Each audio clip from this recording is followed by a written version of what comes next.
ধরুন আজকের দিনে দাঁড়িয়ে টপ লেভেল সেলিব্রিটি আজকে টোবাকো অ্যাডে আসছে বিভিন্নভাবে। এই যে ইনফ্লুয়েন্স মার্কেটটা, এটা একটা বড় মার্কেট ইন্ডিয়াতে। না শুধু টোবাকো কেন, পান মশলা তো আসছে, টপ বলিউড স্টাররা করছেন। এবার দেখুন এটা তো এটা নিজের বিবেকের প্রশ্ন। মানে আমি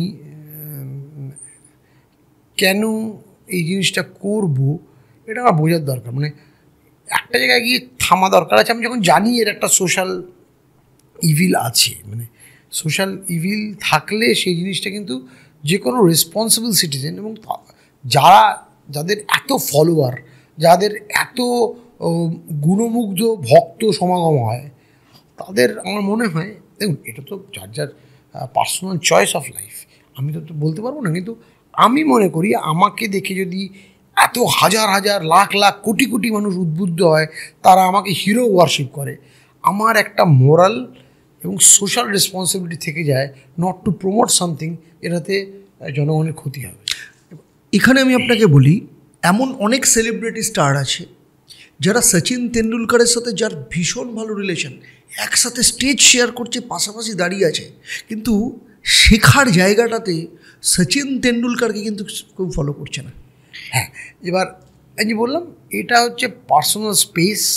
আমি পার্সোনাল স্পেসে আমি আমি আপনি যারা বলছেন আমি বুঝতে পেরেছি, শুধু ইন্ডিয়ান নয়, একজন ইন্টারন্যাশনাল লেভেলের স্টার, আমি নামটা এখানে বলবো না, এক্স্যাক্টলি সে জেমস বন্ড মানে একটি পান মশলার জেমস বন্ডে, মানে যতজন জেমস বন্ড এসছে, one of the best James Bond, সে পর্যন্ত একটা পান মশলার অ্যাডভার্টাইজ করছে। যারা শুনছেন তারা অবশ্যই, যারা জানলে অবশ্যই সবাই বুঝতেই পারছেন কার কথা বলছি।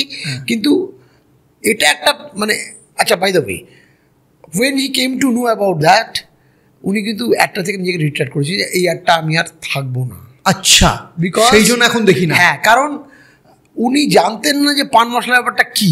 যখন ওনাকে জানানো হয়, ওনার পিআর টিম জানায় যে আসলে জিনিসটা কিন্তু এটা কিন্তু অলমোস্ট ইকুইভ্যালেন্ট টু টোব্যাকো, যার এই হেলথ বার্ডেন আছে, হি হ্যাজ রিট্রাক্টেড। মানে সেই পিরিয়ডের পর থেকে কিন্তু সেই স্টারটা আর ওই অ্যাডটায় দেখা যায়নি, কারণ হি সেড আমি ফেরত দিয়েছি টাকা, আমি কিন্তু আর ওই অ্যাডটায় অ্যাপিয়ার করবো না। আমি আশা করি আমি যে আমাদের ভারতবর্ষে ইন্ডিয়ান যারা আছেন তারাও এই ধরনের, একজন তো বোধহয় স্টেপ ব্যাক করেছে। হ্যাঁ, আমি বলি চাপে পড়েই করুক, কিন্তু করুন। মানে মানে এদের একটা অ্যাডভার্টাইজমেন্ট এত মানুষকে প্রভাবিত করে, এদের তো এরকম অবস্থানে হ্যান্ড টু মাউথ, এরা অলরেডি রিচ। এরা যদি এটা না করেন তাহলে আমার মনে হয় সোসাইটি অনেক ক্লিনস থাকবে। কারণ সত্যি সত্যি আচ্ছা, যারা খান তারা কিন্তু জেনেই খান যেটা খাওয়াতে, এদের মধ্যে হয়তো একটা পার্সেন্টেজ আছে যারা জানেন না বা বোঝেন না, কিন্তু অধিকাংশ লোক জানেন এর রেজাল্টটা কী, তারপরেও খান। কেন? অ্যাডিকশন মানে ব্রেনটা সেভাবে প্রোগ্রামড হয়ে গেছে। অর্থাৎ ডিঅ্যাডিকশন করতে গেলে আমাকে উইল পাওয়ার ইউজ করতে হবে। তো এখানে আমার একটা প্রশ্ন, একটা ইনিশিয়েটিভের কথা। ধরুন আপনারা যারা ডাক্তার রয়েছেন, এরকম কখনো আপনাদের মধ্য থেকে এরকম আগামী দিনে কখনো কোনো ইনিশিয়েটিভ দেখা যাবে যে বিভিন্ন ডাক্তারদের মাস সিগনেচার যদি সেই সেলিব্রিটিদের কাছে পৌঁছানো, যে আপনারা এইটা করবেন না বা এই জায়গাটা থেকে আপনারা বিরত থাকুন? একটা আমাদের একটা ইনিশিয়েটিভ অলরেডি আছে, টিআইআই বলে একটা ইনিশিয়েটিভ আছে, টোব্যাকো ইন্ডিয়া ইন্টারভেনশন বলে। এরা কিন্তু একটা মাস পিটিশন করেছিলেন। আচ্ছা, যে আমরা তো রিকোয়েস্টই করতে পারি, বেশি তো কিছু করতে পারি না। আমরা রিকোয়েস্ট করছি যারা আপনারা সোশ্যাল ইনফ্লুয়েন্সার আছেন, যাদের কথায় অনেক মানুষ উদ্বেলিত হন, তারা দয়া করে রিফ্রেইন করুন এই ধরনের অ্যাক্টিভিটি থেকে, কমার্শিয়াল এবং নন কমার্শিয়াল, যাতে এই ধরনের প্রোডাক্ট আপনারা এন্ডোর্স করবেন না। সেটা টিআইআই করেছে।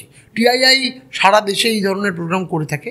বিভিন্ন রকম হসপিটালগুলোতে বিভিন্ন জায়গায় টিআইআইয়ের ইন্টারভেনশন টিম আছে, tobacco India intervention.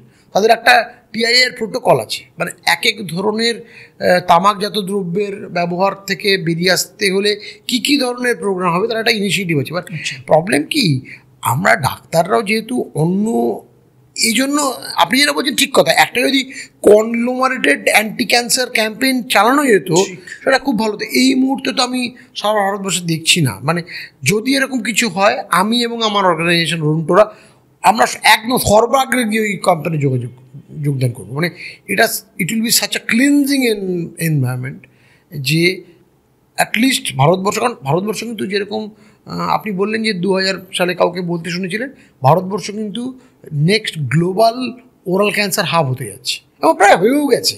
By 2030 it will be oral cancer hub. অতএব আমাদের এই মুহূর্তে সাবধান হওয়ার একদম আইডিয়াল সময় চলে এসেছে।